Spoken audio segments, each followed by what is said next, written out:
क्या आप भी देखना चाहते हैं दुनिया में सबसे ज़्यादा ऊंचाई पर स्थित गुरुद्वारा? क्या नाम है इस गुरुद्वारे का, कैसे पहुंचा जाएगा, सारी जानकारी इस वीडियो में हेमकुंड साहिब के बारे में। तो दोस्तों इस वीडियो को देखिए आखिर तक, वीडियो को लाइक करिएगा, चैनल को सब्सक्राइब करिएगा, क्योंकि आज सुबह हम लोग घगरिया से जब ब्रेकफास्ट कर रहे थे, ब्रेकफास्ट करने के बाद हमको लंच भी पैक करना था। लंच पैक करने के बाद हम लोग निकलते हैं हेमकुंड साहिब के लिए। So guys, this is day number 4 and now we are planning to go Hemkund Sahib.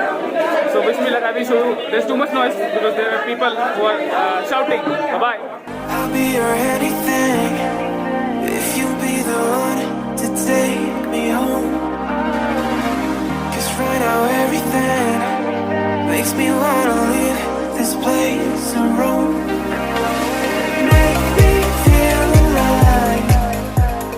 Take my hand and roll. So these are team. There are 29 people, one by one from starting to end. And our team leader they are here. So we are going to start. Please watch this video till the end, and we are going to show you one of the most beautiful place of India. You can say World Heritage Site. There, if you are nature lover, you have to watch this video. UNESCO World Heritage Site. Ghangaria जो कि हमारा base camp था, जहाँ पे हमारा hostel था, वहाँ से निकलते ही मिला हमको ये खूबसूरत नज़ारा। हमारे कैंप में जो और लोग थे उनके साथ हमने अपनी शुरुआत कुछ ऐसी की। है ना अच्छी शुरुआत? कमेंट बॉक्स में लिखकर ज़रूर बताइए। ये देखिए एकदम बाहुबली में जो हम लोग पहाड़ देखते हैं उतना ही खूबसूरत पहाड़ और झरना। मन तो कर रहा था कि इस खूबसूरत नज़ारे को कैसे अपनी आँख। और इस तरह से मेरे जूतों ने स्नान किया। मैंने तो नहीं किया था, मेरे जूतों ने कर लिया। जूते वाटरप्रूफ नहीं थे और मैं धीरे धीरे चल रहा था, जूतों में पानी चला गया था, पैर की बैंड बज चुकी थी। इसलिए आप लोग वाटरप्रूफ जूते लाएं, पॉलीथीन लाएं ताकि अपने मोज़े को ऊपर पहन सकें। और हिंदी वाला सफ़र और अंग्रेज़ी वाला सफ़र दोनों का आनंद लें हेमकुंड साहिब की जर्नी में। मन तो कर रहा था कि इस खूबसूरत नज़ारे को कैसे अपनी आँखों में कैद कर लूँ हमेशा के लिए, क्योंकि शहरों का वही झिक झिक, ट्रैफिक, शोर, वहाँ पे बस आवाज़ आ रही थी तो प्रकृति की बहुत ही खूबसूरत नज़ारा। सर हेलो बोल दीजिए। लेकिन इस खूबसूरत नज़ारे को देखने के लिए बहुत मेहनत करनी पड़ती है। You have to be careful because you can see it moves. You know it moves. So you have to put your leg very carefully. Otherwise you will get down like this. Look, and you will get injury. हम लोग अपने सारे दोस्तों के साथ 4000 metre की और ऊंचाई पर चढ़ रहे थे, क्योंकि घगरिया जो हमारा बेस कैंप था वो ऑलरेडी 10,000 फीट की ऊंचाई पे था और हमें 4000 एक दिन में और चढ़ना था हेमकुंड साहिब जाने के लिए। लेकिन वो रास्ता इतना खूबसूरत था, बेहद खूबसूरत कि मैं क्या बताऊँ। बहुत लोग अलग अलग उम्र के आते हैं, बच्चे, बूढ़े, जवान, सब तरह के लोग आते हैं। जो लोग नहीं चल पाते तो उनके लिए ये लोग होते हैं जो अपनी पीठ पर ढोते हैं। हम लोग नॉर्मल खुद नहीं चढ़ पा रहे थे और ये लोग एक और पर्सन को अपनी पीठ पर बिठा कर ले चल रहे थे। करीब 4000 से 5000 रुपये, जैसा कि आप वहाँ पे नेगोशिएट कर सकते हैं। और मेरी राय ये है कि आप कोशिश करिए खुद चलने की। आराम कर कर के चलिए, लेकिन चलिए, लेकिन आराम इतना भी मत करिए क्योंकि आपको 2 बजे से पहले वापस आना है, क्योंकि वहाँ पर हेमकुंड साहिब में रुकने की व्यवस्था नहीं है। तो इस तरह से हम लोग भी रुकते, मस्ती करते, बातें करते अपने रास्ते को काट रहे थे।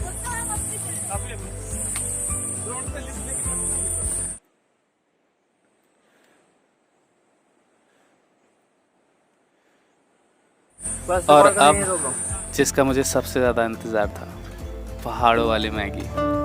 जी हाँ, दाम तो बहुत ज़्यादा थे, 80 रुपये की हमने खरीदी थी। घर में 10 रुपये की बना के खा लेते, लेकिन पहाड़ों की मैगी की कुछ बात ही अलग होती है। आप बैठकर इतने खूबसूरत नज़ारा और गरम गरम मैगी, क्योंकि ठंडा मौसम था तो इस वजह से गरम गरम मैगी और चाय, आए हाय, बहुत ही खूबसूरत। आपने कभी ऐसा एक्सपीरियंस किया है? कमेंट बॉक्स में लिखकर ज़रूर बताइएगा। उसके बाद जो हम लोगों ने लंच पैक करवाया था, आप देखना चाहते हैं हम लोगों ने कैसे खाया, कितनी खूबसूरत जगह पे। देखिए हमने कुछ ड्रोन शॉट लिए हैं हम दोनों लोग, मैं और मेरा फ्रेंड सजल, हमारा कॉलेज का जूनियर था लेकिन अब हम लोग दोस्त हो गए हैं, ट्रैवल कंपेनियन हो गए। तो ये रहा हमारा ड्रोन शॉट जो ऐसे हम लोग खा रहे थे, लोग हम लोगों को देख रहे थे कि कैसे हम लोग खा रहे थे। और अब मैं आपको दिखाऊंगा, और ना सिर्फ दिखाऊंगा, आप महसूस करिएगा कि कैसे जब आप पहाड़ों से बादलों के बीच और शायद उनसे ऊपर चलते हैं तो कैसा नज़ारा होता है। और ख़ासकर अगल बगल जब आपके ग्लेशियर पिघल रहे हो और छोटी सी नदी बगल में बह रही हो और उसके बगल में इतनी बड़ी खाई, लेकिन ये एक्सपीरियंस लाजवाब। हेमकुंड साहिब खुदा का तख्त, और शायद खुदा का तख्त इतना ही खूबसूरत होगा, शानदार। बस आप सुनिए आवाज़ प्रकृति की।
अब थोड़ा पागलपन, भाग दौड़ भरी ज़िंदगी, लेकिन ऐसी भाग दौड़ जो पहाड़ों पर ऊपर हो, बादलों से भी ऊपर हो।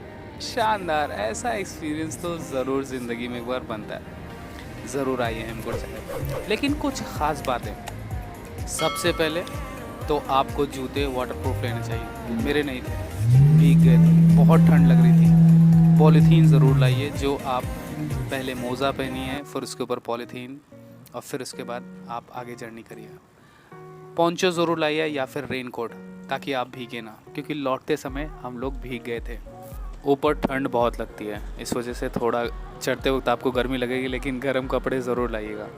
नीचे नज़ारे खूबसूरत बहुत मिलेंगे, इस वजह से सुबह जल्दी निकलिएगा या फिर रास्ते में थोड़ा कम स्पेंड टाइम करिएगा, क्योंकि ये जो नज़ारा असल में ज़्यादा खूबसूरत है वो ऊंचाई पर है, और हमारे पास यहाँ कम समय था, इस वजह से हम जल्दी जल्दी ऊपर चढ़ रहे थे। अगर आप टॉयलेट पेपर लाते हैं तो उससे जूते में अगर पानी भर जाए तो उसे सोखने में मदद मिलती है।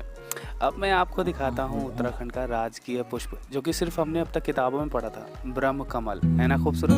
This is Brahma Kamal, state flower of Uttarakhand.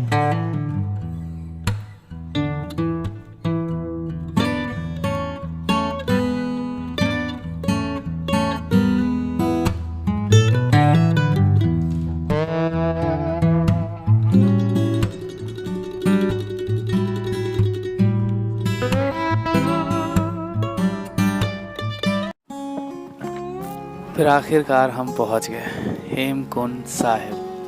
थक गए थे, चल भी नहीं पा रहे थे। अगर आप चाहें तो आप वहाँ पे म्यूल यानी गधे जो नीचे से ऊपर लाते हैं, लेकिन मेरी नज़र में आप प्लीज़ जानवरों को परेशान मत करिए और ख़ुद अपने पैरों पर चल कर आइए, क्योंकि अगर आप चल कर आएंगे तो ये खूबसूरत नज़ारा जो आप देखेंगे, अपनी मेहनत का फल, इतना खूबसूरत नज़ारा। हमने थोड़ा सा लेट कर दिया था क्योंकि बादल आ गए थे, तो एकदम क्लियर व्यू पहाड़ों का नहीं दिख रहा था, लेकिन हमारे कुछ दोस्तों ने फ़ोन में रिकॉर्डिंग कर ली थी जो पहले आए थे। शानदार नज़ारा था, बेहद खूबसूरत। हम कोविड के टाइम पे गए थे तो इस वजह से ज़्यादा लोग नहीं थे, बहुत ही कम लोग थे। कोई लंगर की व्यवस्था उस टाइम पे नहीं थी, गवर्नमेंट की तरफ से सब धर्मस्थल सब बंद थे, लेकिन जो सरोवर था शानदार एक्सपीरियंस था। हेमकुंड साहिब के बारे में आपको बताना चाहता हूँ कि यहाँ गुरुद्वारा श्री हेमकुंड साहिब सुशोभित है। इस जगह का उल्लेख गुरु गोविंद सिंह जी द्वारा रचित दसम ग्रंथ में आता है। इस कारण यह उन लोगों के लिए विशेष महत्व रखता है जो दसम ग्रंथ में विश्वास रखते हैं। वैसे हेमकुंड एक संस्कृत नाम है। हेम मतलब बर्फ और कुंड मतलब कटोरा।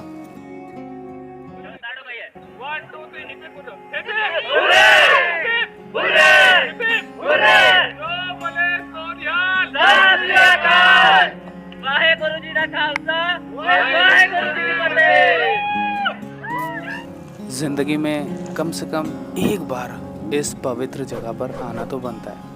आप में से कितने लोग आना चाहते हैं मुझे कमेंट बॉक्स में लिखकर ज़रूर बताएं। मुझे मेरे इंस्टाग्राम और फेसबुक पेज पर भी फॉलो कर सकते हैं आप।